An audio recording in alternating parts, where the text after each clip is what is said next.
Systems, Marten Mickos. Thank you.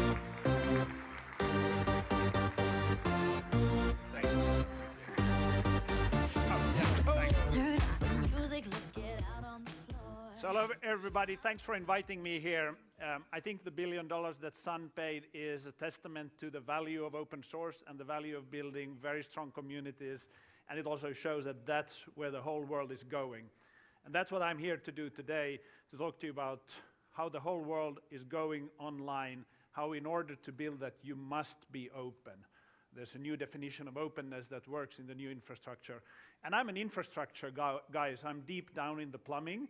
I used to do databases when I was CEO of MySQL from 2001 to 2008, and then at Sun.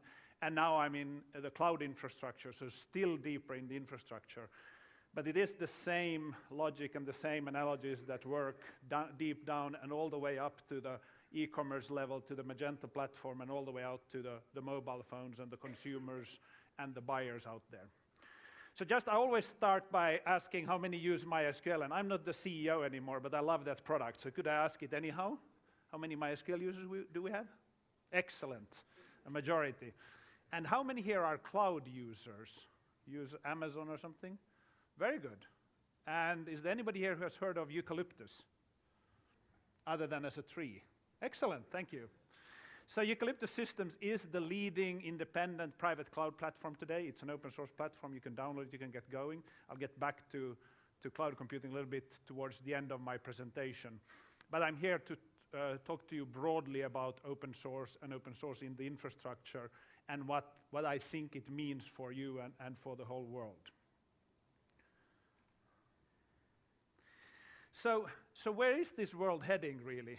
I think we probably got the answer just a few minutes ago, so thank you. But it's, for the first time we are seeing the internet really reaching everybody.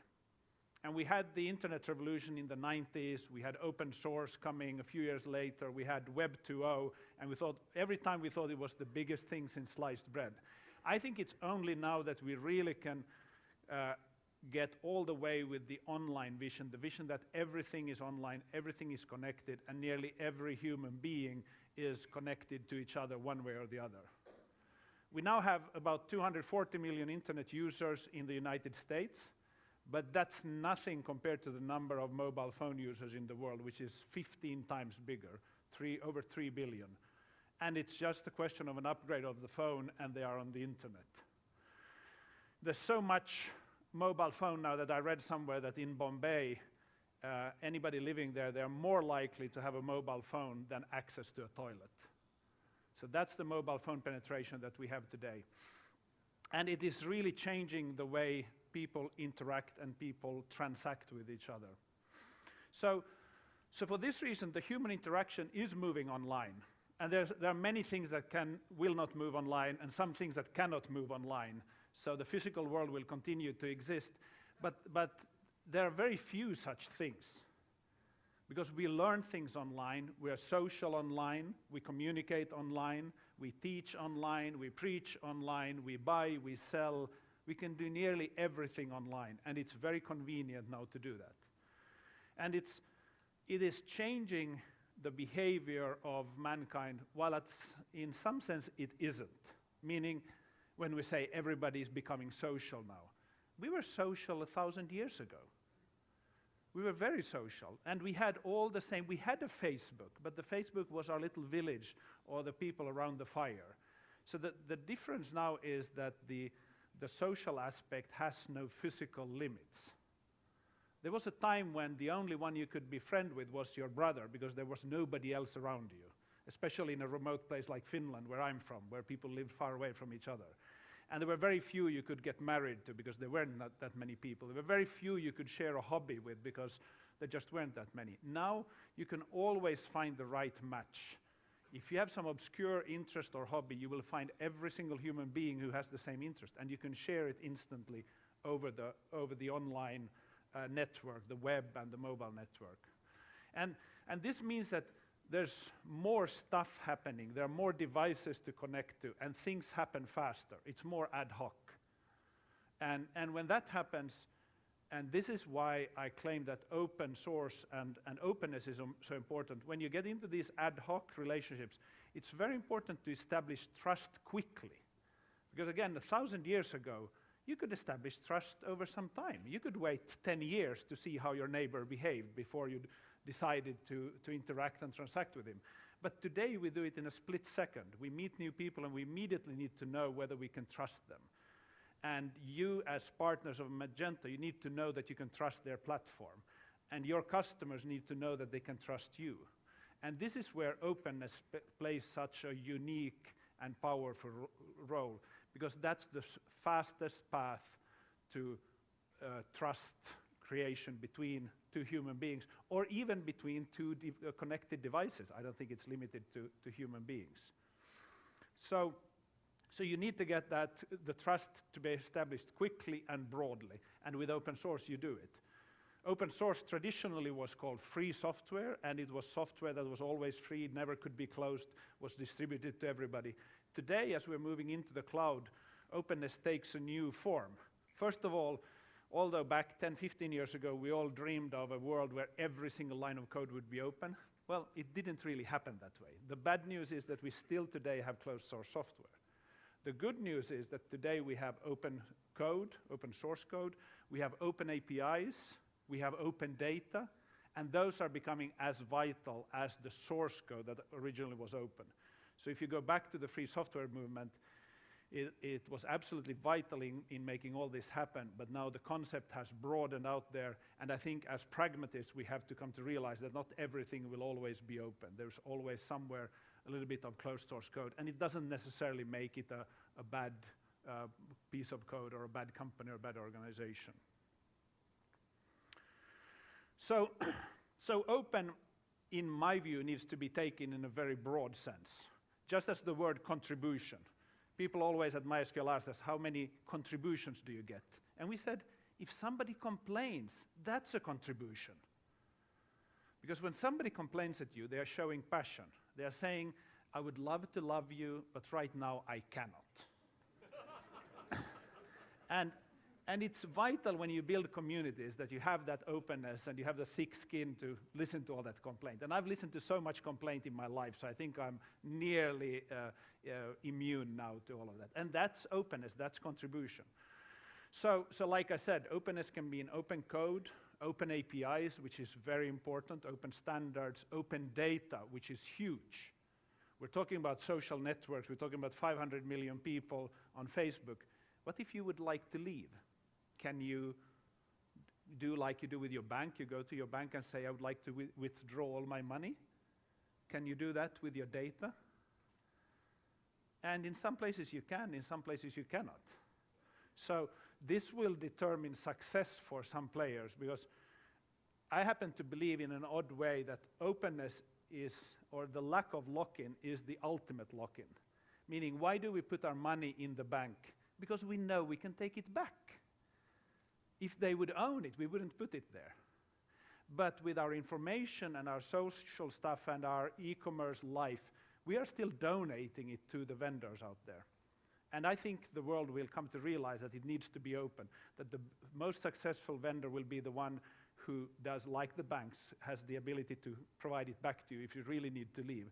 And when they do that, you will never need to leave, because you know you can leave. And that's why I think lack of lock-in is a lock-in. Lack of lock-in creates loyalty. So with openness, you get lots of good benefits. If the source code is open, anybody can review it. So you can trust it and you can verify it. How many people have ever looked at MySQL source code? Not many. But the fact that you know you can do it is what matters. So like you're buying a car, would you buy a car where you can't open the hood? No. How many times do you open the hood? You don't. But knowing that you can, so just having the access is important. But then there are some really smart people who go in and look at the code and complain about it and improve it, and that's even more valuable. So these angry young men, and they're nearly always angry young men, maybe because young women are not angry or something, but they really bring a lot of value to society by finding all the faults. And I've come to the conclusion that those guys are optimists. I've become a pessimist. I think that not all problems in the world can be solved, so I let them be there. But these guys, they are optimists. They think that every single problem in the world can be solved, and we have the time to solve them. So they bring them up, and they fix it. So that's one part of openness. But it's also the invitation to participation for others to build things on top of it. And we see this with eucalyptus all the time. Suddenly there's some group in Brazil or Bulgaria or somewhere who has developed a fancy tool that runs on eucalyptus. And we say, how did you do that? They say, well, we just looked at the code and we saw how it worked, so we built this add-on and a plugin. And you see the same in your ecosystem, how openness invites participation. And again, that's a much stronger lock-in than anything else. If I invest my time in building something for you, of course, then I'm loyal. I want you to succeed. And we saw that with MySQL as well. There were times when, I can admit it now afterwards, now as the $1 billion has been paid, there were times when our product development was a little bit stumbling and we were a little bit slow in delivering new features. But our partners kept us going. They would never let us fail because they had invested in the same success. So openness has all these aspects. And then the notion of the courage that it shows. It shows that when you're open, you stand for what you did. You are not ashamed of what you produced. You know, MySQL is open source, but why has Microsoft or Oracle never open sourced their databases? It's so ugly. You know, you need strong perfumes and deodorants to open such code. There's a reason for it. But when it's open, then you are signaling to everybody that you're proud of what you did, you're ready to take the feedback, you're ready to work with others. And even if it's not perfect, because nothing is perfect on this planet, you're still not afraid of showing what you produced. And of course, journalists and authors always have that. The only way to produce is to show the code. They can't hide what they are coding. But in software, you have both alternatives. And it transcends the actual code. The same will apply to APIs, to data, to your business policies, to your business agenda, your business plan. If you can tell your business plan to everybody, then it will be easier. I think Netflix is the one who publishes their business strategy on their recruitment page so that people who apply for a job will know what they should be doing. So, going back a little bit, we don't take it as a surprise anymore, but it's really significant that the whole online world runs on open source today. There isn't a single major website or anything that doesn't use open source, except for a few websites that Microsoft operates. But everything else runs on open source one way or the other. I happen to list a few companies that run on MySQL, but it could be anything. Google runs all of their ad revenues on MySQL databases. Then they run their accounting on Oracle Financials.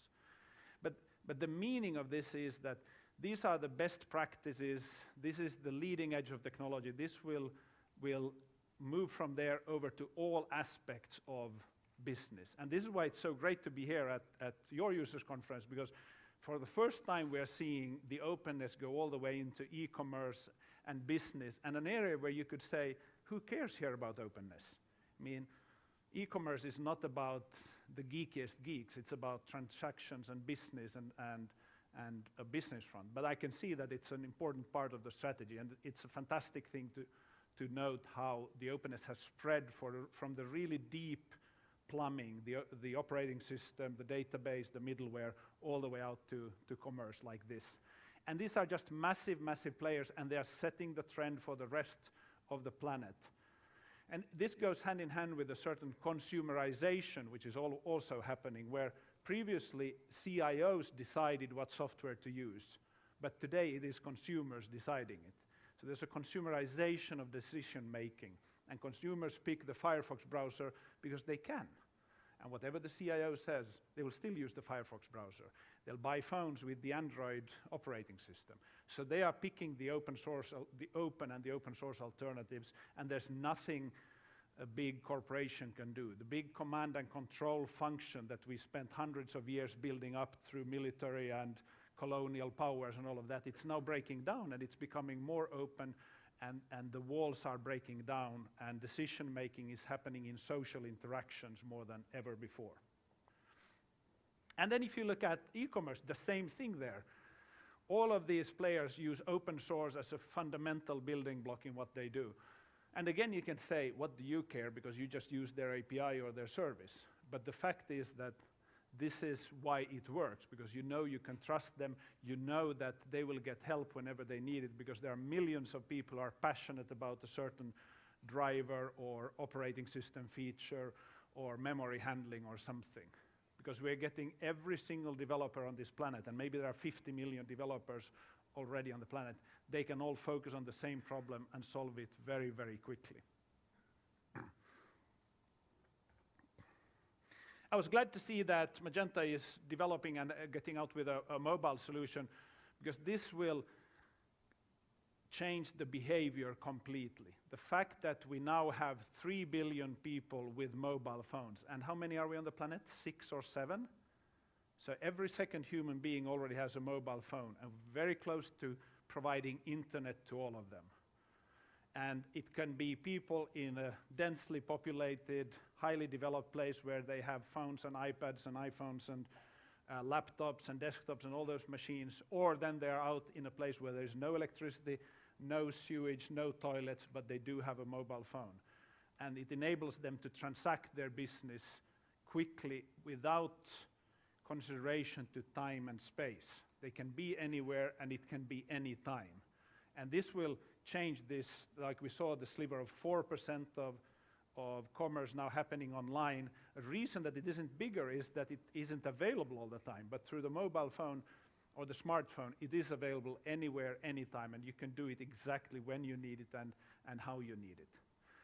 And there are predictions that the number of connected devices in a number of years, and I saw a prediction that it would happen in 2014. That was over-optimistic, but even if it happens in 10 years, they will reach 1 trillion connected devices. 1 trillion. So that's 1 with 12 zeros. Which means that it's not just human beings who will have connected devices, but all gas meters, electricity meters, medical devices, cars, vehicles, satellites, everything will be a connected device. And I think they will influence the way we do commercial transactions. We will need an e-commerce solution that collects all that information, puts it together into a payment that you can handle from your mobile phone as a consumer, as a business representative, as an owner of a company. And the shift that this will cause is just enormous. So again, we thought that the internet was huge when it came, and then we thought open source was huge and Web 2.0, but it's now only now building up to a full stack where we have the bandwidth, we have the technology, we have the user experience that will allow this. And sure, in these big changes, there's always a little bit of going back and forth. Like with a smartphone, we are happily trading the richness of representation and the richness of input for independence of time and location. So if you go at home, you can have a huge screen and a big keyboard, and you could be much faster. You can see many more products and compare them on the screen, but yet you prefer to conduct some of your transactions on your phone in some obscure place, because that's where you feel like doing it, or that's when you happen to have the time. And I think we will see consumers demand that they have the same experience on all of those.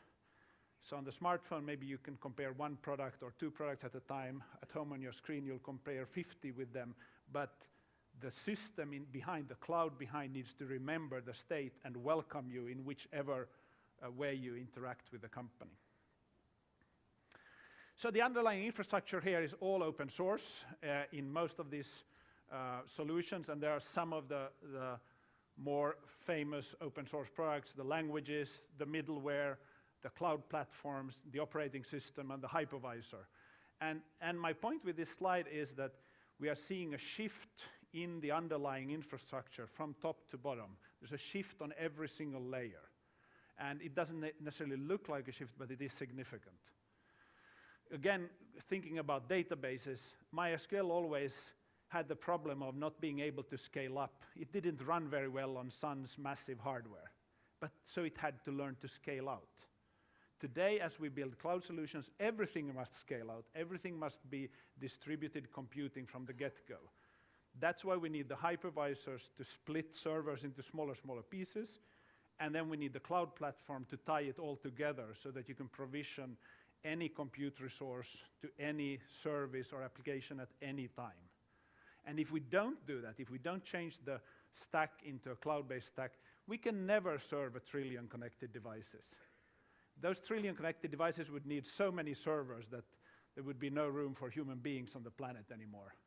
But with cloud computing, we can split the compute resources into very small pieces that we then can distribute online, ad hoc, and for the need where they are needed for that very moment. So you've seen how this is changing. On the database layer, you see the NoSQL databases coming in because suddenly we realize that the relational model isn't enough. We need big data for business intelligence. And that's a huge thing for e-commerce to analyze what's happening, to analyze the behavior, because suddenly you can analyze the behavior. If you have a regular storefront and people walk into your shop, you can watch them and you can see what your customers are doing. But when they come online, you can track every single click they make. You can do A/B testing. You can collect so much information that it's too much for you, and you need a big data solution to figure out the patterns and improve your offering. So there's a change happening on every layer of the infrastructure stack. For some of you who are high up in the stack on the e-commerce level, you don't need to worry, but you should know that there's change afoot throughout the stack. So why do all of this in the open? Well, the most important thing for me, in my opinion, is that when you do it in an open way, you gain trust and you gain immediate trust. If you do it in a closed way, sure, you can still convince people, but every time you convince them, it costs you time and money. And this world is big and you have to move fast. So with the openness, you can get your message out, your technology out, your offering out much faster than otherwise. So that's one very important thing. And then the fact that you get your problems fixed. There's this theory of the good guys and the bad guys. And the thinking is that if you have a closed system, the bad guys will break in anyhow. If you have an open system, then the good guys can help you defend yourself against the bad guys who are breaking in anyhow. And that's again a little bit counterintuitive, but it has been shown that you can achieve the highest level of security and confidence in something when it's open.